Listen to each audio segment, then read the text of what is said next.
కంచ గచ్చిబౌలిలోని 400 ఎకరాల భూమి హైదరాబాద్ సెంట్రల్ యూనివర్సిటీకి సంబంధించింది కాదని హెచ్సియులో నుంచి 1 సెంటు భూమిని కూడా తీసుకోలేదు అని పర్యాటక సాంస్కృతిక శాఖ మంత్రి జూపల్లి కృష్ణారావు అన్నారు.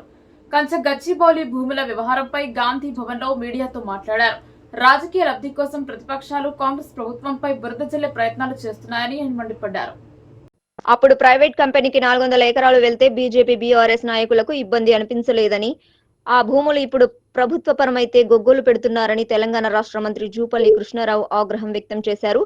తెలంగాణకు పెట్టుబడులు తీసుకురావడం, ఉద్యోగ ఉపాధి అవకాశాలను కల్పించడం, రాష్ట్ర ఆదాయం పెరిగేలా కంచ భూములను టీజీఐఐసికి అప్పగించిందని, హైటెక్ సిటీ, ఫైనాన్స్ డిస్ట్రిక్ట్ తరహాలో ఆ ప్రాంతంలో సంస్థలను నెలకొల్పి రాష్ట్రానికి మేలు జరిగేలా చూస్తామని తెలిపారు. గత బీఆర్ఎస్ పాలనలో రూ31,000 కోట్ల విలువైన 453 ఎకరాల ప్రభుత్వ భూములను అమ్మిందని, అప్పుడు ఇల్లు గుల్లు చేసి ఇప్పుడు పెడబొబ్బలు పెడుతుందని ఎద్దేవా చేశారు.